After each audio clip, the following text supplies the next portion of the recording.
Okay, good morning, everybody, and welcome to this 100th episode of the Virtual Plant Clinic. Yay. Both of us look pretty good for being 100. Yeah, I know. Maybe after 200 episodes, we'll finally get the technology down and get the speakers to work on the first try. And Hey, they're working when it's showtime. That's all that matters. Oh, and of course, I look down and my hardwired internet is gone again. So if I disappear or chop or blink or you can't hear me or something, yeah, I knew that. I knew that was going to happen this morning. I don't even try the Wi-Fi in Oh, here. I have hardwired Wi-Fi. I just get dumped off of it, and then I default to wireless, and I have the little bars there to show how strong it is, and I'm on like the little dot and one bar at the moment. So for anybody who's on here with us this morning, good morning, buddy. How are you? If I drop off, it figures. It just kind of goes with the territory. Like I said, maybe after 200 or 300 episodes, we'll finally have good internet and maybe we'll see. Cameras and laptops and everything else. So and a studio. Da-na-na-na. You know, we do have an extra room here, and Teresa keeps saying that I need to steal it for a podcast studio. So I think we should go for it. Yeah. I'm going to have to arm wrestle several people for that space, but we'll see. Well, I mean, I think everyone should be able to use it for their broadcasting if they're doing any. They're at extension.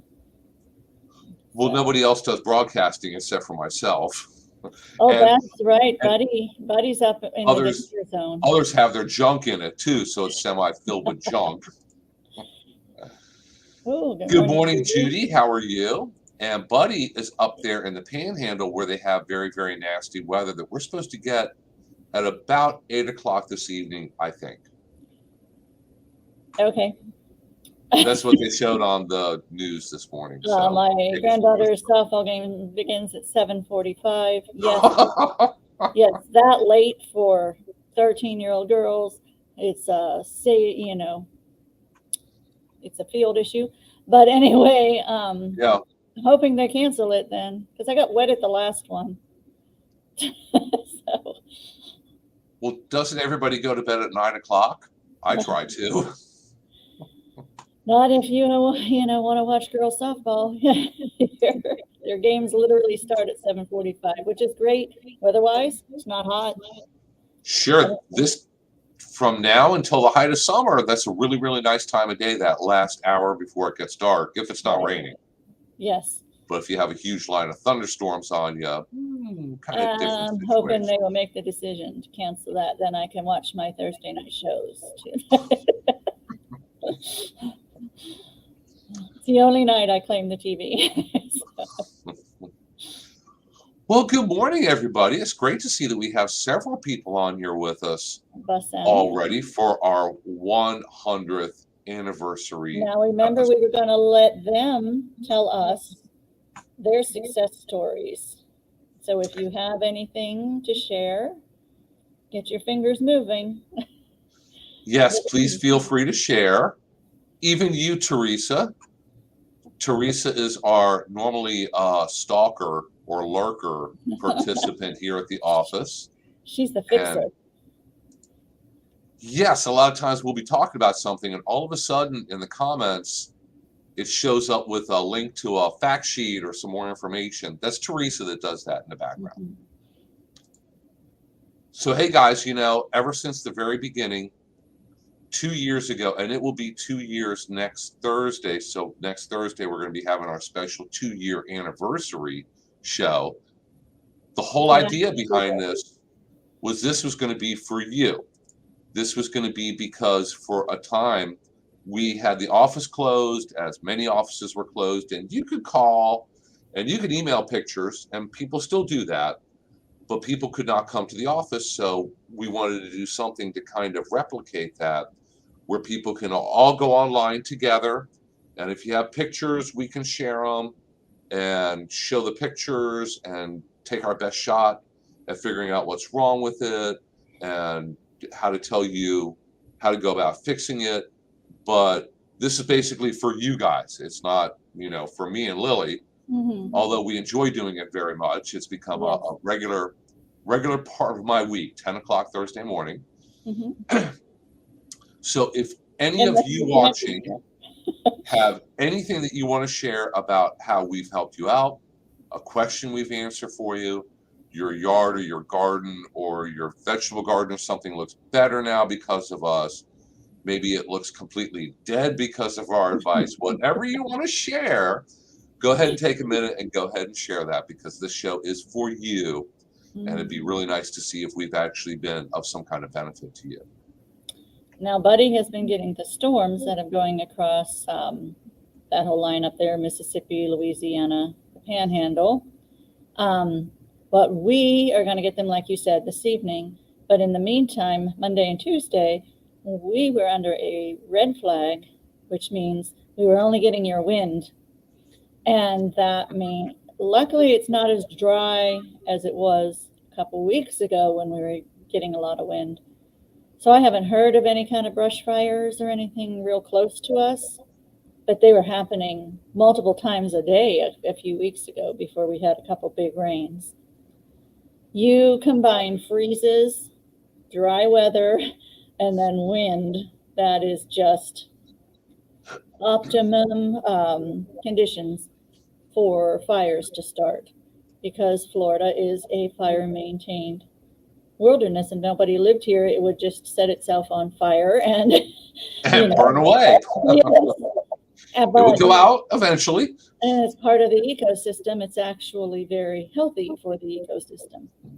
But when more and more people started moving in, not just here, everywhere, out west, everywhere, fire suppression became the number one goal among firefighters.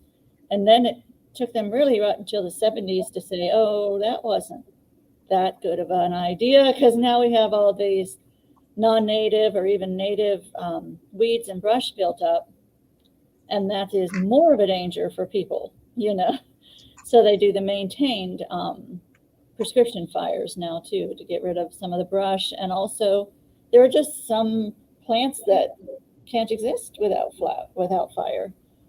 And it's the way it was created. All before Smokey the Bear, and before Smokey the Bear taught us that only you can prevent a wildfire and all fires are bad. In Florida, it's a little bit different. In Florida, wildfires are natural. If they occur frequently where there's not an awful lot of stuff to catch on fire, it's not bad. It's just when an area does not burn for many, many years, when it does catch on fire, it could be a huge fire. And of course, if there's a subdivision right in the middle of it, it can cause a lot of damage. So, we've kind of adjusted the environment to suit ourselves. But normally out in the woods, forest fires are totally natural here and very, very important. I know someone who is of age to where she was a toddler when Smokey Bear, he's Smokey Bear, by the way, not Smokey the Bear, started talking to us and on the television said only you can prevent forest fires. And she took that extremely personal and felt that that was too much pressure to put on a 4-year-old child, that she was the only one who could prevent forest fires. Sure, it applies to others also. I don't think it was intended for just one specific person. But that's how she took it at that young age. Yes, meaning the animals can't. We can. Judy uses us for ID, she says. And a lot of times, if you have a plant that you need ID'd, I don't know off the top of my head a lot of times what it is. And sometimes Lily doesn't even know what it is right off the top of her head.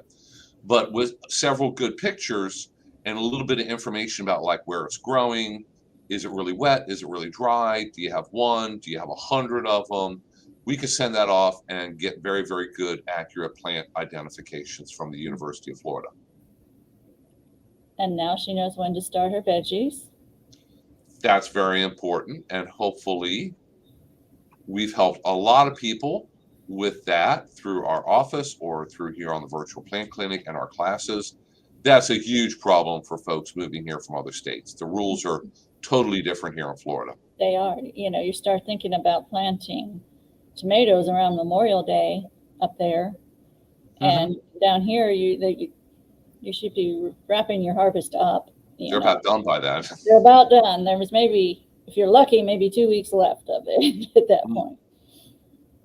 Because tomatoes and heat, they're not friends. Tomatoes will actually throw off their blooms once it gets above 70 at night. It's got to be below 70 at night for it to keep its blooms on. So yeah, and I had a phone call from a lady just the other day asking about daffodils and tulips. Really? That's been a long time. She's going to try them in a container. I said, what does them in here, it's not the cold, it's not the winter, it's the summer. So if they're growing outside, it's too hot, too wet, too steamy, and the bulbs, if you leave them in the ground, generally rot. Yeah, you can have success with them for a season. They're not. I don't think they're going to be a long term. Because then I said that she could try them for fun, and I know that if you buy the bulbs and plant them in the fall, they'll come up that spring. It's usually the only time they'll come up. They'll never come up again. Right. Do you have to refrigerate them though? Refrigeration is technically too cold long term. You have to keep them in a cool root cellar. And nobody here has a cool root cellar. But if you plant them in the fall, it gets pretty cold up there all winter. Way colder than your refrigerator. And they come up. Oh, well, now generally if you buy them in the fall, you want to plant them outdoors. Right. That's what I'm saying. And they do okay, and they'll flower in the late winter, early spring. Yes. And they'll flower once. But if you keep them in the ground, once you get all the way around to summer, they die. Right. And they never flower again. You can dig them up, but then the question is, where do you put them until the following fall when it's safe? They put them in the cellar. You're right. So where would we put them? Put them in your root cellar. You don't have one? No, I don't. So if you have a root cellar, it will work for you. If you have one, go ahead and share in the chat box. I don't think we're going to get any comments on that one because root cellars are just not very common here in Florida. And you could throw them in the refrigerator. Maybe they'll take. I mean, your refrigerator ideally runs above freezing. Right. Yeah. And it may be okay for them. I've never tried it. I really can't make a guarantee one way or the other. But Judy likes learning about new things like Jamaican sorrel, chaya, fruit trees. I know horseradish came up once. Yes, we talked for half an hour about horseradish. I don't know, Teresa, what's your idea? The refrigerator, that's the only thing I know. Or she's going to go out and build a bunker now. I know her. I think she has one. She's just not sharing with us. Yes. And she probably had a root cellar up there in New York. Probably. So well, she knows how to build one. The people I know, their cellar is their root cellar. They just put it down there somewhere by the washing machine, or in a dark corner of it. So, because some of the people I know up there have finished basements, that you can go down there and with carpets and real walls and stuff. Most of the people I know have cellars. Yeah, it's generally freezing cold in the winter and chilly during the summer. Here, I don't know if you keep them on your counter. Is that the right temperature? I think that's a little bit too high. Refrigerator, I think, might be a little bit too low. I'm not really sure. The refrigerator should be somewhere around 40. I think we'll have to look that up. Or the refrigerator should be just above freezing, so 34-ish, ideally. I don't know. We're kind of proving how difficult growing plants that don't normally grow in Florida would be. She has a buried freezer. And I wonder what she stores in that freezer. Is it daffodil bulbs or maybe something else? I'm not sure. Maybe she has them hidden all over her property. Here Cindy has. Buddy enjoyed the vanilla orchids. Yeah, that class went really, really well. And Fine, Buddy. Not one of my classes. Whatever. And I read about how Dr. Chambers is doing research on vanilla orchids and had just gotten some research funds, and he was the UF expert on it. So I have no problems just reaching out to people and asking them, would you do a class for homeowners? And they're used to speaking more with commercial growers or potential commercial growers, but they love it. The Dr. Whitaker, the strawberry breeder, Dr. Maru for Calabasa. All of them did excellent classes for me, and I think all of them said nobody else ever asks them. So, hey, we're all one big team here. Right. They should be able to give an hour for the team. Reach out virtually. They can get people, not just listeners or students from all over the state. You can get instructors from all over the state who don't have to take their whole day or maybe spend the night somewhere, to do an hour of instruction. Yeah, that was always the difficult part in the past because we're far enough from Gainesville where it's a little difficult for somebody to drive down here, do a class for an hour, and drive back without chewing up the entire day. Sure. And asking somebody for their entire day is 4 hours of driving alone. Back and forth. Although you and I have done it. The other direction. Well, I had to drive to Lakeland for the state science fair yesterday, and it was 2 hours getting there because of traffic. I lost a half an hour, and about an hour and a half coming home, and I didn't like it. It was a long drive, and the traffic was terrible yesterday morning. It was terrible.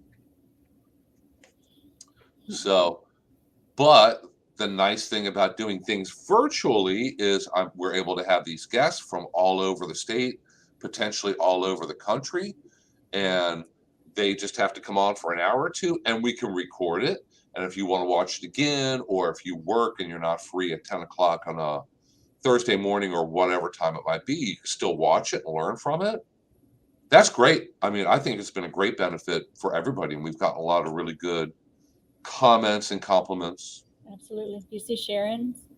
Oh, Cindy, yes. We'll go from the top here. Cindy says she really appreciates the classes. When she moved here, she wanted to learn as much as possible and attended classes in Pinellas and nearby counties. Then COVID came out. Your classes are not only informative, but fun. We like to hear that. Mm-hmm. I feel comfortable asking any question, even if it sounds silly. Thank you. I don't remember you asking any silly questions. I don't remember her asking any silly questions. No. Cindy always has interesting questions. Usually the silliest stuff comes from either myself or Lily, so you don't have to worry. Yeah.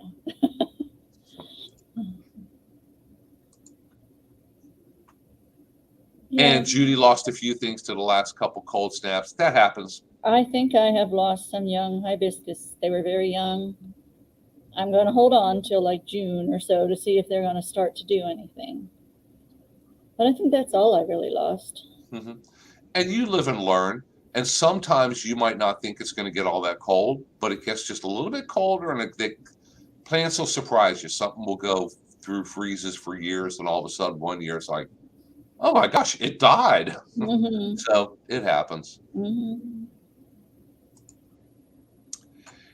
And Sharon said that she's learned a lot, especially identifying invasive species. That's great. That is one of our things that we kind of keep harping on here.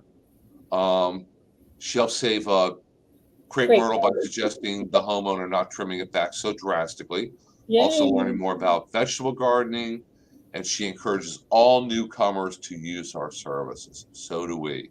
Well, next Wednesday at 10 a.m., during my normal Florida Friendly Landscaping educational program series, I will have a guest. Dr. William Lester will be there. Speaking of invasive species. I will. Let me check my schedule. I Spy. That's already next week. And he's going to tell us all about invasive species and what to do if we see them. You're talking about animal ones in this one, correct? No, it all depends because a lot of times people will encounter an insect, a plant, an animal, a little lizard, a huge lizard, all kinds of things in your yard, and you're wondering, well, how do I get them identified? There are a lot of free services. I say services or groups or whatever, and a lot of them now are online. I mean, you can download the app and you can take a picture and you can put in your question. I saw this 6-foot lizard in my backyard and it's not an alligator. What is it? And people will identify it for you. Some of those services you get a really, really good identification. 100% experts. If they say what it is, you could pretty much take that to the bank. Other ones, it's other people and a little bit more like a Facebook group. You don't really want to bet your paycheck on the identification, but it's usually pretty good. We're going to cover all of them, and there's a lot of them out there, and a lot of them are very, very helpful and useful. I mean, you could always just shoot Lily an email with pictures, and she'll figure out what they are. Yeah, after I send them to you. Yeah, and they always end up in my inbox. I did pretty good last week with just some written descriptions of some of those flowers. Didn't get all of them, but I came up with the help of Sid. I know I could see what they were. I wasn't pulling the name up. But yes, good pictures help a lot. We will get phone calls here, and it's like, I have a plant in my yard. And it has like green leaves and white flowers, and the flowers are like pretty. And I'm like, okay, well that narrows it down to about 1,000 possibilities. Gardenia. You might be able to narrow it down a little bit more. Yes. But if they send a picture, you look, it's like, oh, that's a whatever, and you can tell right away what it is. Oh, you have something about them. And if you're ever wondering about our upcoming classes, if you just go to the website that's scrolling down at the bottom here, hernandoextension.com, that's going to be all of our upcoming events and classes and how to log on and sign up and all the details and information you're going to need. Bassam asked about a class on true cardamom. And I mean, I've heard of cardamom. Does it grow here? I don't really know anything about it. If anybody wants to. You don't know. I haven't even heard I'm in before Teresa, or although if Teresa wants to look it up, if she wants to look up cardamom. Is it a fruit? See if UF has any information. Is it a fruit? It is a spice. Oh, okay. No, yeah. Herbs and spices, if you eat primarily the leaves off the plant, is technically an herb. If you eat another plant part like the bark, the fruit, the stems, other things, cinnamon is bark. Right. Cinnamon's tree bark off a special tree that's ground up and powdered. Cinnamon. Then it's spice. And some things kind of fall into a gray area. So cilantro, if you grow it, you eat the leaves, so it's an herb. But if you let it grow and you collect the seeds, what are cilantro seeds? Same thing caraway seeds are. I don't know. They live in your spice cabinet. I don't know what they're officially called. No, it has a different name if you're using the seeds. Same plant. Leaves have one name in the herb section or spice section at the grocery store. Seeds have a different name. And I'm sure coriander, that's it. Okay. See, we don't even have to look things up anymore. After episode 100, it's like, I'm not using Google anymore. I'm just going to ask you. Maybe we should have some do some of these herbs and spices. And Buddy has a Tahitian variety of vanilla orchid up there in the Panhandle. That's great. It's going to take a little bit of effort, but I'm sure it can be done. And Lily, here's one for you. Any suggestions on fast-growing, flowering vines, perennial preferred? I know a few, but hoping to learn something. The trumpet vine, the native that we have in the garden right out front here, I noticed the other day, has grown back and is flowering. Yeah, trumpet vine. I don't know if you're looking for a native or not. Corey, of course, there's always passion vine. Freeze back and grow then very vigorously, and it flowers with those big purple flowers, which I know do very well in Pasco County. Um, um, um, um, um, um, um, Black Eye Susan vine. That's not a native, but it's something to think about. Are you familiar with that, Bill? Yes, I mean, it has a flower that it looks just like a black-eyed Susan, but it grows on a vine, not on an individual little plant like it does up north.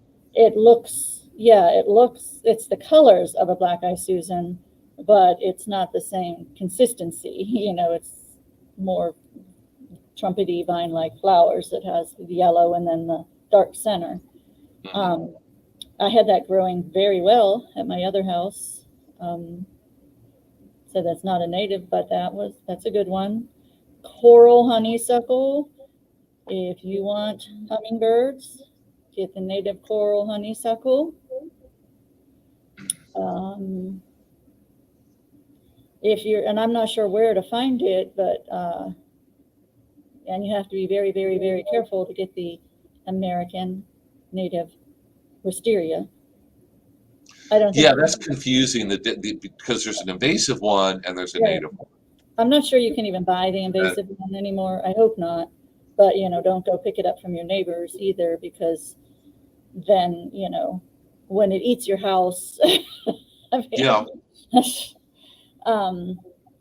So that might be just something. And they do better a little bit north of here, up in the Panhandle. You'll see them growing and flowering in the spring. Wisteria's connected romantically with the South, with oak trees and Spanish moss and all that. But really, we're at the bottom edge of their growing, for them to grow well.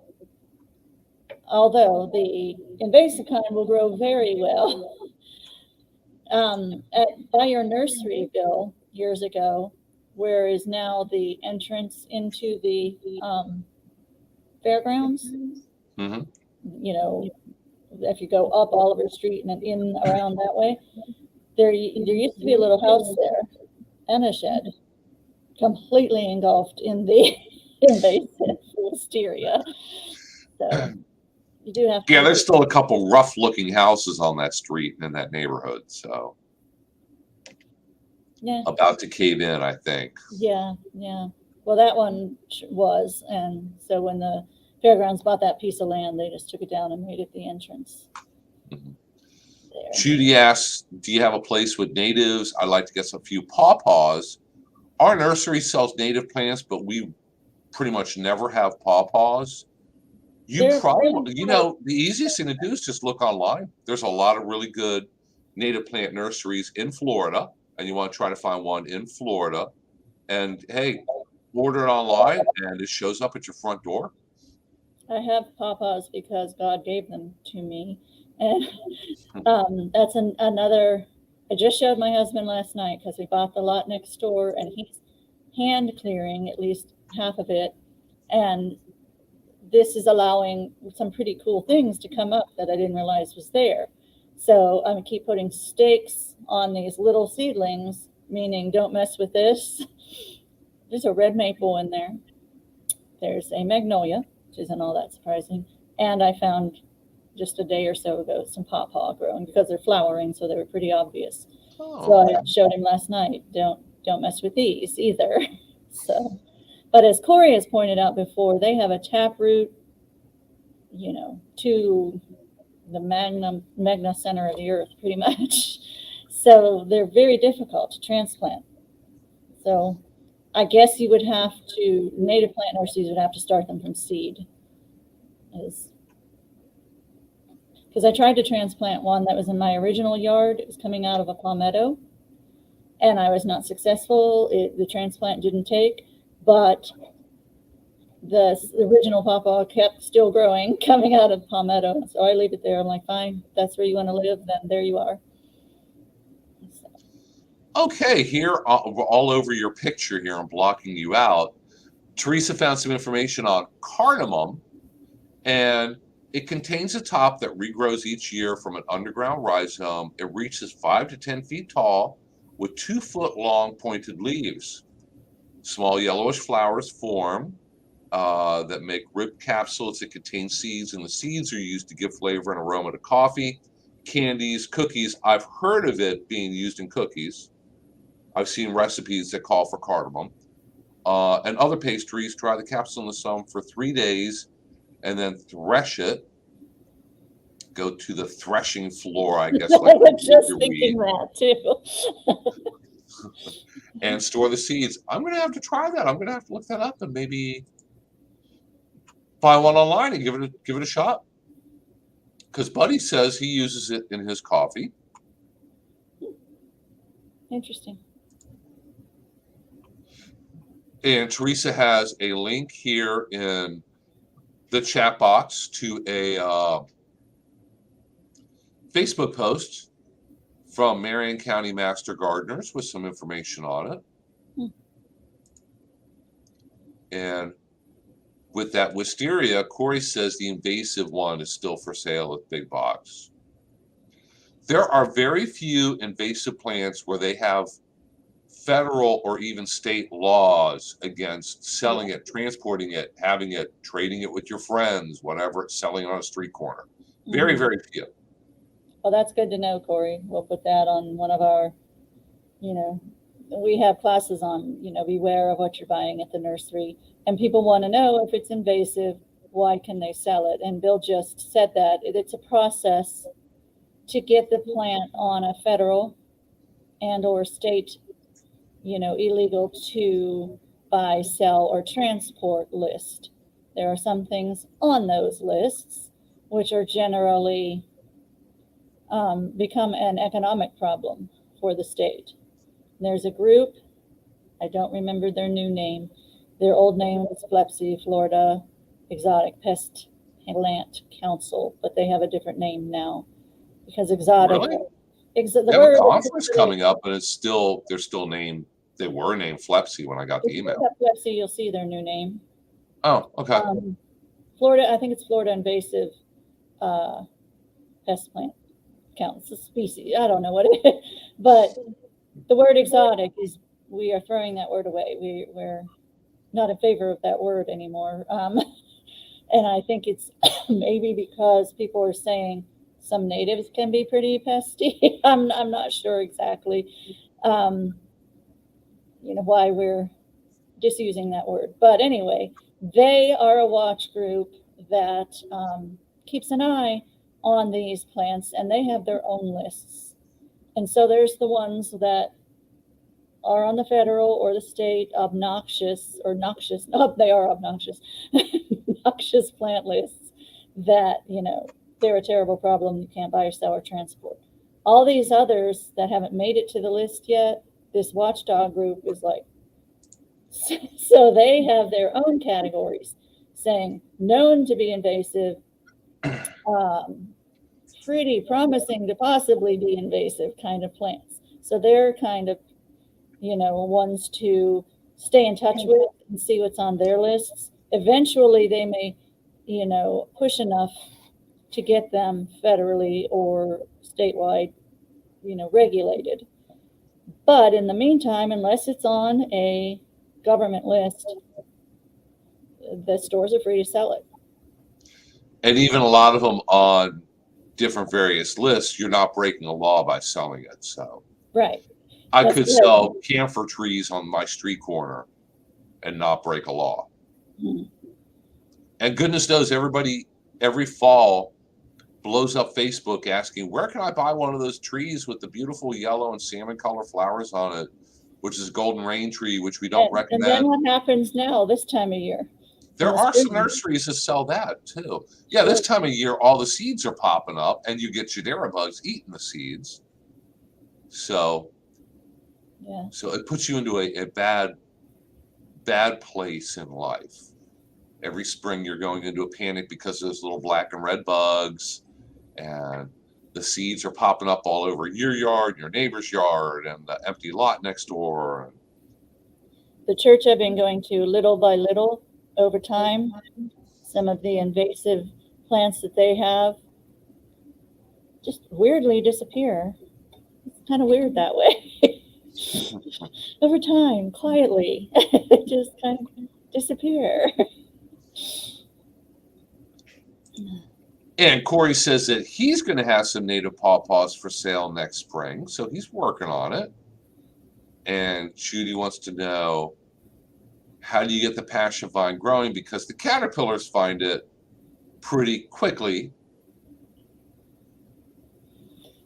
If my neighbor had a lot of them on their side of the fence, and they travel underground, they pop up all over my backyard, and as soon as they don't have to get really big before caterpillars find them, but they just grow like crazy. I don't have a problem with the caterpillars find them. You know who eats mine? The gopher tortoises. Oh. So I've even tried to put rocks around them so the tortoise can't get to them. And I think it really has to do with wherever the vine is happy is where it'll grow in abundance. I had it growing like crazy when I lived, in downtown, not in downtown, close to downtown Brooksville, with, a lot more clay-like soil. And I do struggle to get it to grow where I am now in, as the crow flies, I'm probably only 5 or 6 miles from the Gulf. So, I'm not giving up, but what I have found, which helped it last longer, was keep it in a pot longer until it is, pretty big before you plant it in the ground. But yeah, I need to bring it inside the fence, because outside the fence, trying to get it to grow on the fence, I go for tortoises, love it. So. Well, Corey's suggestion is just plant more.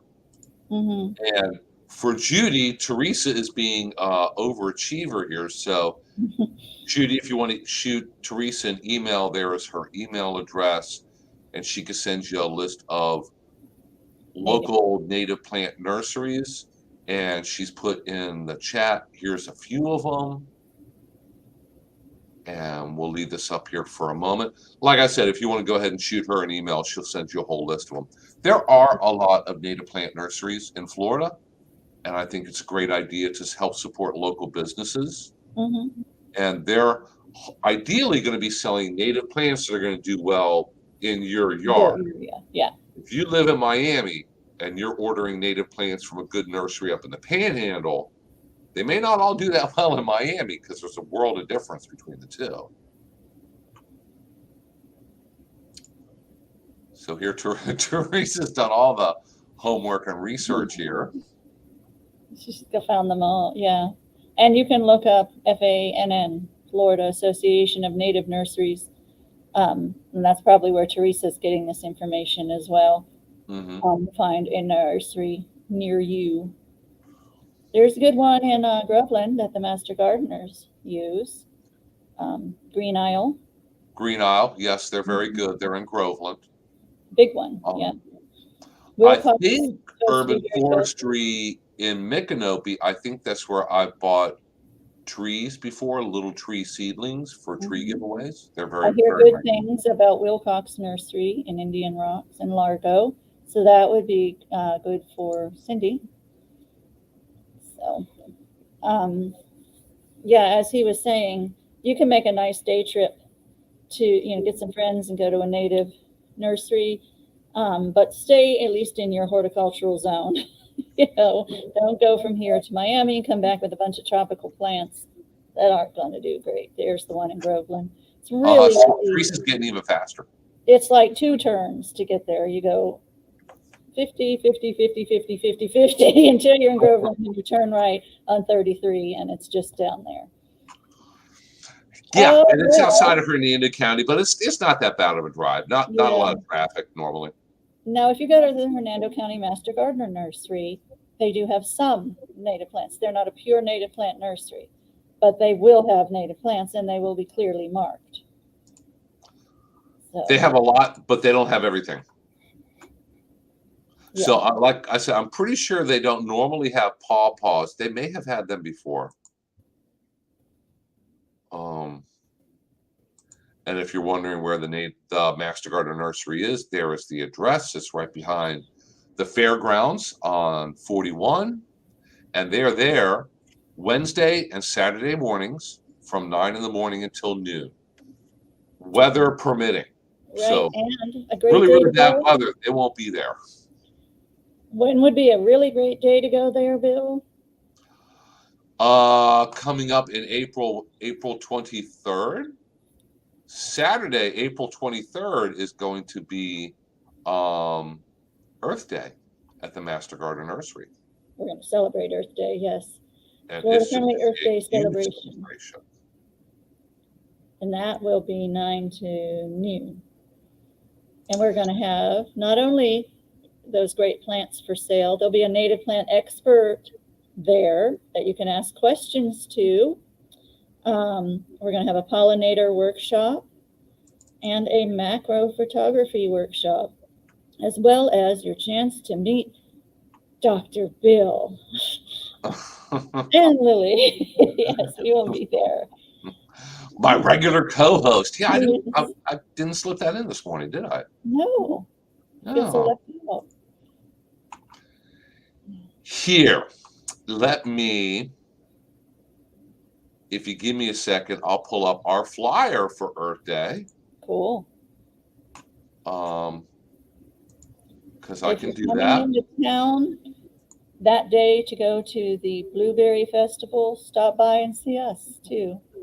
We'll be about 3 miles from the Blueberry Festival. There we are. And it's going to be from 9 in the morning till noon. And once again, at our Master Gardener Nursery, they have Florida-friendly plants for sale. They have native plants for sale. We're going to have a native plant expert there on hand. You can ask Master Gardener questions. We have fun stuff for the kids, recycling information. Boy, we got all kinds of stuff here. We got somebody with Florida-friendly landscape educational materials. Yeah. Not sure who that's going to be. I don't know.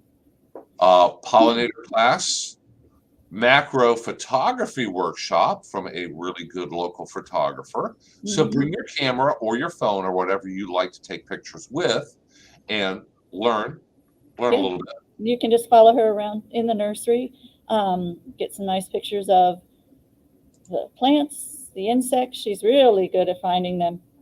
If you happen to have a really good camera that you can zoom well, she has amazing eyes even without her camera. She sees birds doing things, that she gets pictures of far, far away. You can't walk 5 steps, without her like, look up there. So she's very good, and I think it'll be a lot of fun. And the one teaching the pollinating class is a retired entomologist from Tennessee. Is where she taught? Well, she was with Kentucky. The U.S. Forest Service. Yes, but it was in Kentucky, I believe. Mm-hmm. And the one doing the kids' crafts table is the one and only one who holds everything together, Teresa. So that's the most important part. You come to our Earth Day celebration, you get to actually meet Teresa in person. And keep in mind, we wouldn't make it through the day without Teresa. I wouldn't. I'm not sure about you, but. And Judy's been to the nursery and got a Chickasaw Plum there, which is 8 foot tall now, which is great. They're native. They grow. Yeah. If you put them in a spot where they're happy, they'll take off. I have a really pretty picture. I used it yesterday in my class of one of your master gardeners, Diana. She got one like 4 or 5 years ago, and it's a good size now. And a mobile home community here that is very sandy, and it's doing very well. Looking to grow some. And Austin's joining us for our 100th episode show today. Fantastic. Oh, so Corey is in Trinity. Mm-hmm. That's not far from here. No, I was thinking it was more in, or he is now. He hasn't moved yet. More in the eastern Pasco County. And technically further south. Spring Hill. Okay. Not by a lot, but sometimes just that little bit further south makes a difference. Oh yeah, Trinity and Spring Hill or Shady Hills, wherever it is that you are, it'll make a difference. Somebody mentioned that it's always 10 degrees colder here, and it is. Whatever they tell you the temperature is in Tampa, I wish it worked that way in the summer. It doesn't work that way in the summer, but in the winter, you can take 10 degrees off for what it'll be in Brooksville. Yeah, because when they tell you the temperature in your town is generally at the closest airport. And that, So yeah, for we're Spring close to the Hill, the airport. temperature when they take it is for right here where the office is. Right, because you're at the airport, part of the Mhm. airport, industrial park. That airport, with the big open fields and the way that it is, which that wraps back around to my granddaughter's softball games, is right next to it. It records a pretty low temperature. What did I say that? Austin they're getting snow up there again. Not here. No. I mean, here it's been dry and I've been short on time to garden, but I can't complain about snow and ice. So. But I hear the complaints about the snow and the ice, but it makes the weather so nice here. When you're warming up, we're hitting the high 80s today, so that doesn't make me happy either. Yeah, people in Colorado in June and July will have a cold night and a little bit of a snowstorm. Sure. Snow flurries, so. Mm-hmm. Sure, sometimes we think it would be nice to have a quick snow flurry in the middle of July, but.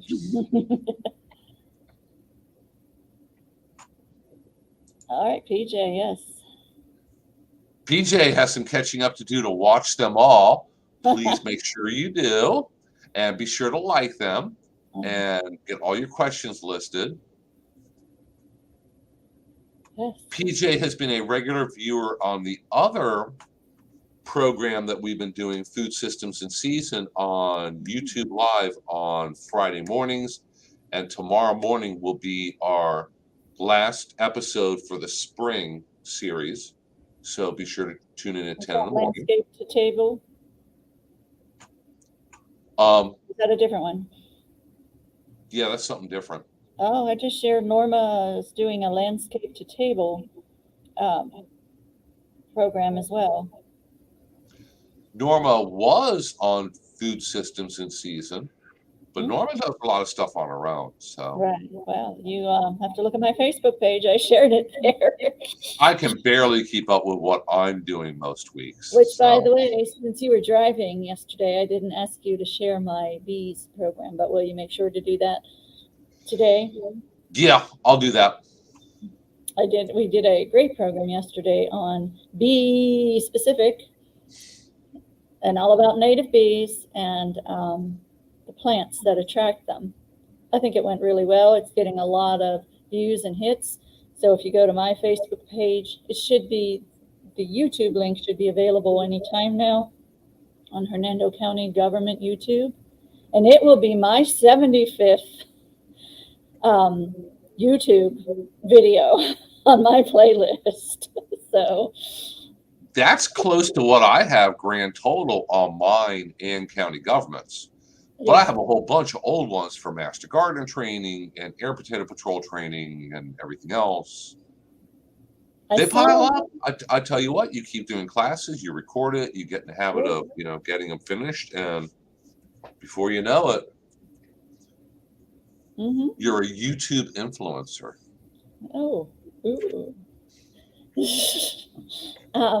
Yeah, that was a fun class, and I enjoyed researching for it. I mean, you could go on forever talking about, getting into specifics about the bees. So it is very generalized. I missed that opportunity. I did have my little stuffed bee with me, though. But it's very interesting is while I'm sitting there talking and telling them native bees can sting you. I mean, they have the capacity. They're just not likely to. And then we moved on to sweat bees, which can be very little to medium size.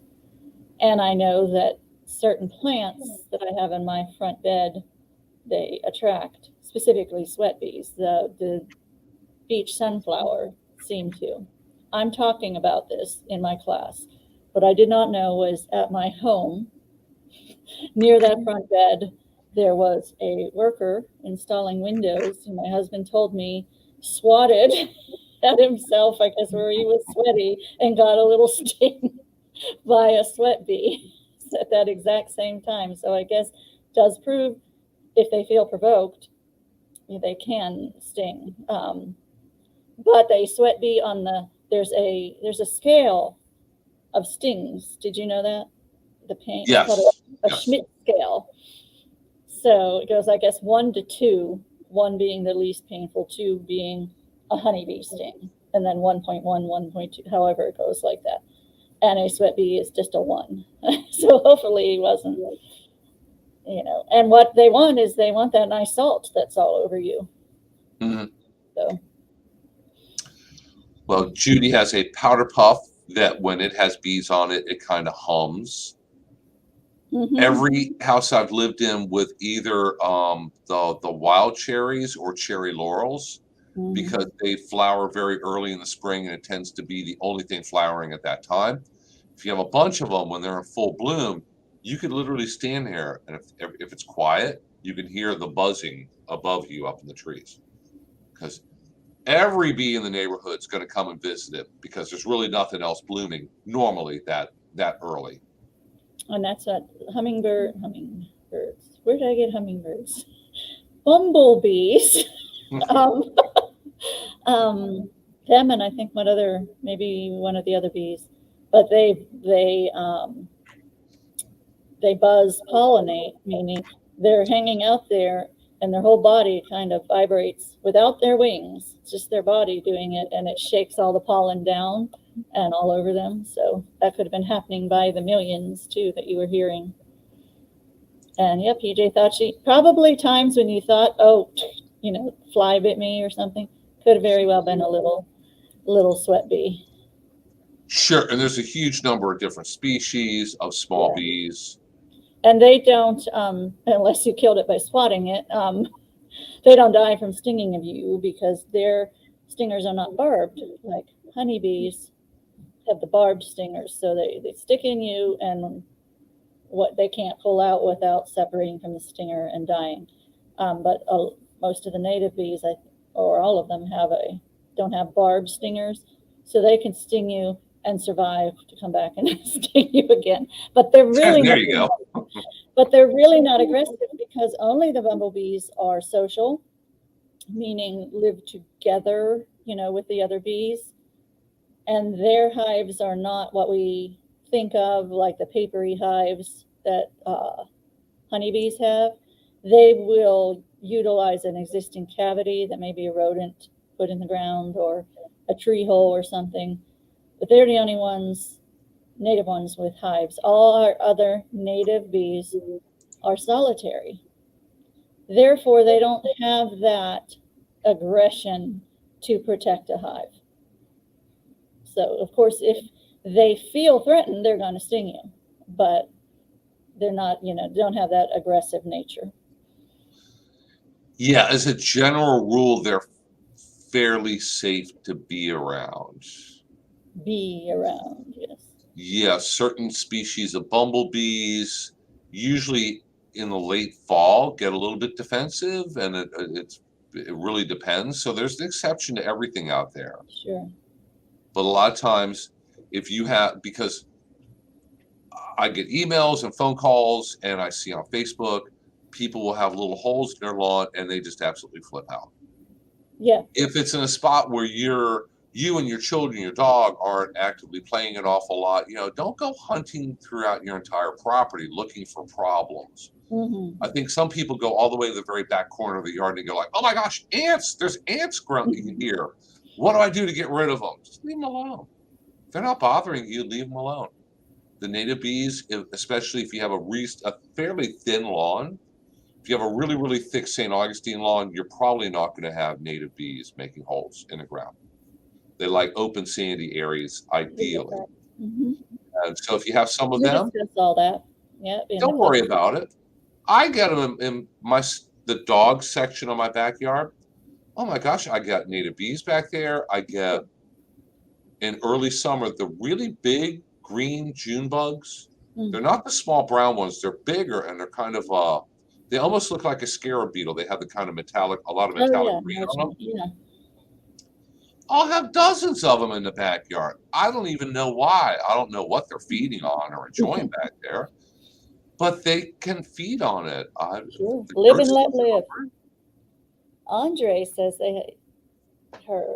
his wild strawberries are in full bloom. I would like to know where you are, Andre.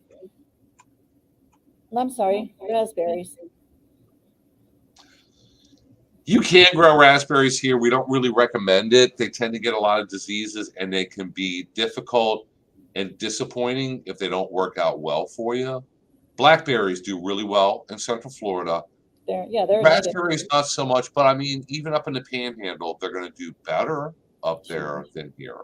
That's one of the things I do miss about up north is, you know, the wild raspberries or people having raspberries in their yard, and you can just. We had some in our yard. You just pluck them and eat them.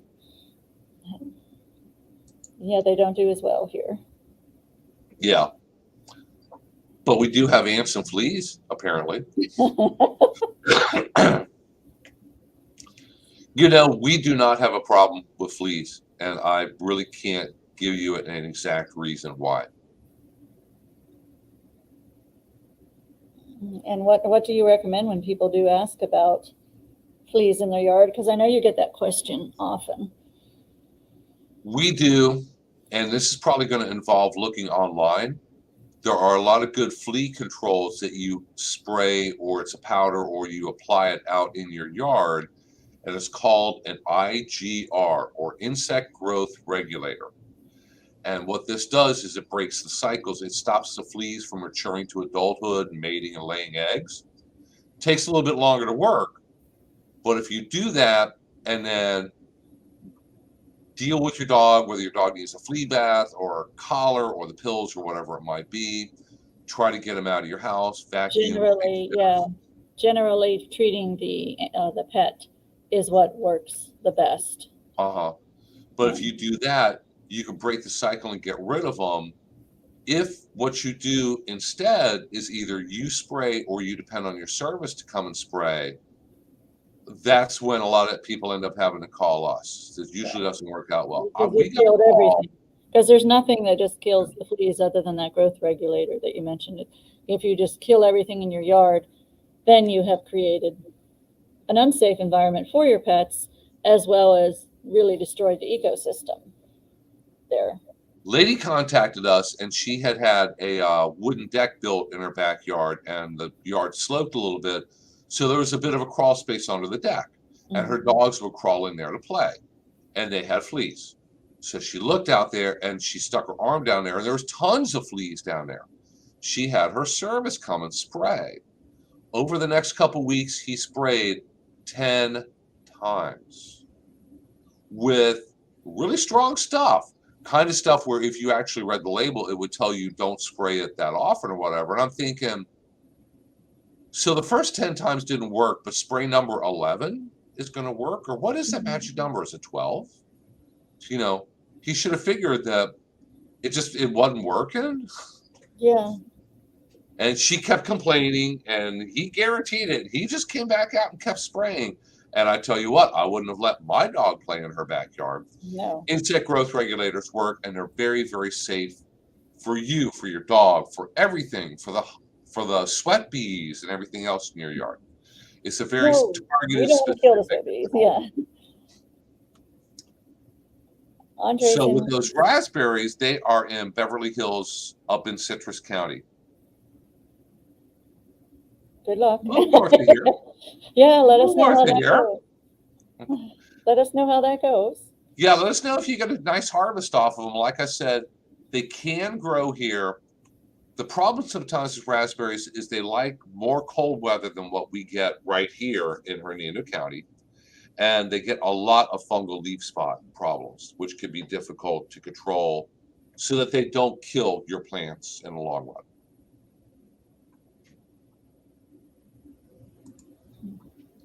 Judy says, will fire pit ash deter ants from the raised beds? Possibly. It's going to more make them feel unwelcome. and unhappy. But what are you trying to grow? Because you put too much of that, you are raising your pH. Mm-hmm. So you got to be careful there. I live with the ants. I do my very best. I keep telling myself that life is short, too short to get too upset over ants. Mm-hmm. But that's difficult if you're the one who's getting bit by them. Right. A citrus drench sometimes works with the ants. You would have to read the label because you're dealing with an edible crop. So be real careful as well. And also keep in mind, PJ has foxes and squirrels that travel through her land. That's because she's really close to a humongous national forest. So, I mean, even if she's not close, the Ocala National Forest is huge. You'll know if you ever try to drive through or around it. So anyone in Ocala they probably get to see a lot more wildlife than many of us do. I was going to say, the last time I went to your office, Bill, I was surprised on the way there. I had never experienced a skunk in Florida except in Marion County around the National Forest. But I've never seen one in the wild. On the way to your office, I didn't see it, but there had been a skunk up there on California Street, which I found interesting. They're out there. There's not many of them. You don't see them very often. Going back to the raspberries, Andre says that they're wild. So why don't you get a picture, Andre, and show us and mail it to Dr. Lester? And we'll see. And I think we're kind of coming to the end here. So very quickly. Well, PJ doesn't see the skunks either, but she smells them. Yeah, that happens. Mm-hmm. Rick asks, he has underneath the mulch for his new banana plant are some big half red, half black ants. They're probably Florida carpenter ants. And they're not damaging anything. They're not damaging or eating the banana.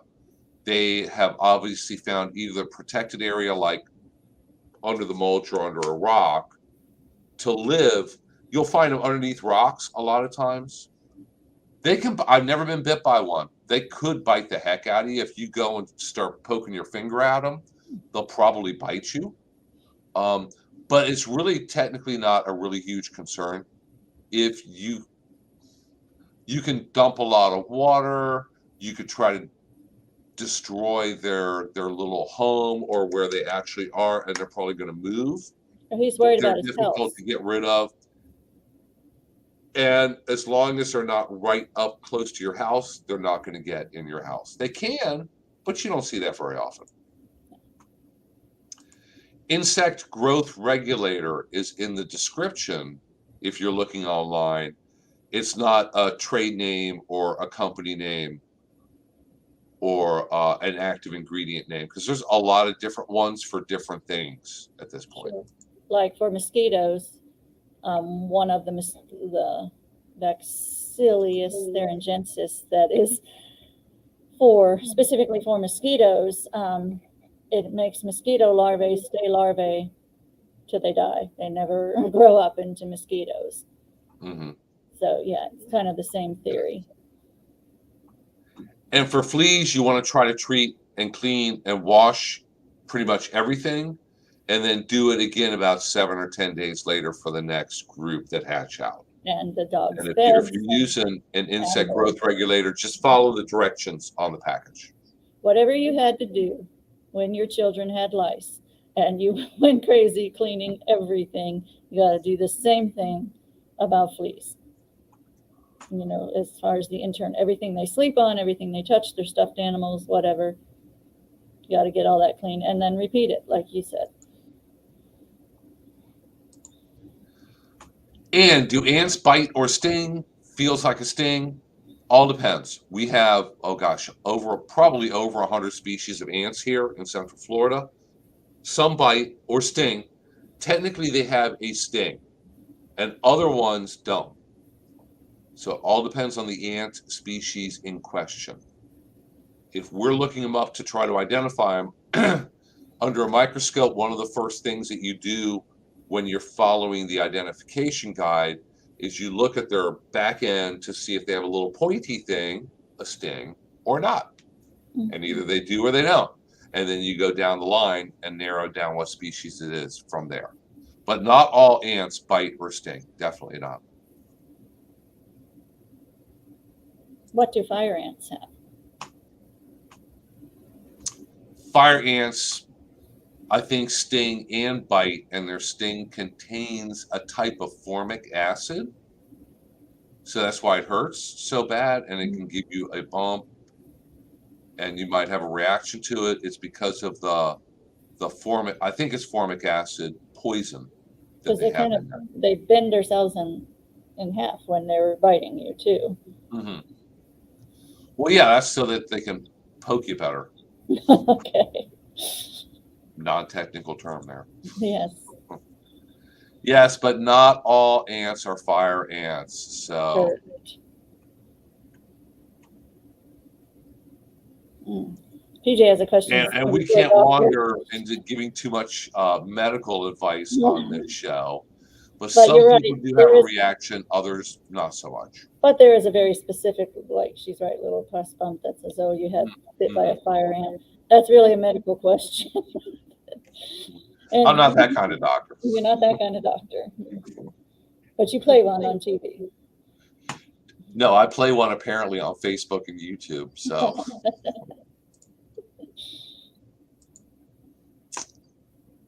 So it looks like it's about that time, everybody. Thank you so much for tuning in. And for any of you who have tuned in many, many, many times over the last 100 times that either me or Lily or somebody's been on here, we thank you even more. We couldn't do it and probably wouldn't bother doing it without you. Please keep coming back. Please keep asking those questions. Even if it's about ants and poop and everything else that we kind of wander into. Had to get that in. Yeah, we went through this 100th episode with no discussion of poop. Amazingly, we squeezed it in. Better late than never. And please be sure to be on here next week because that will be our 2-year anniversary show, technically. And Lily, you will not be here for that one? No, sorry. Okay. I'm going to get somebody. I'm not sure what I'm going to do yet. I'm going to get somebody on here. I've got a thing. Yeah.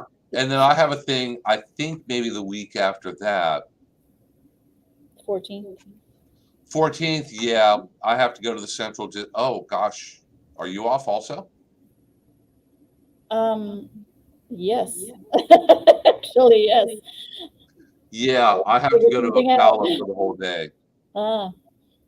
Yeah, right. Okay. Well, hey, guys, we may not be here on April 14th, but we will be here next week, April 7th, for our special 2-year anniversary. So please be sure to come back and join us for that. And there we go. See? Yeah, got to get it in there. Got to get it in there one way or another. So once again, thank you so much, everybody. You guys have a great week, and we'll see you all, hopefully all back here, plus a few new people next Thursday at 10 a.m. Bye. Thank you, everyone.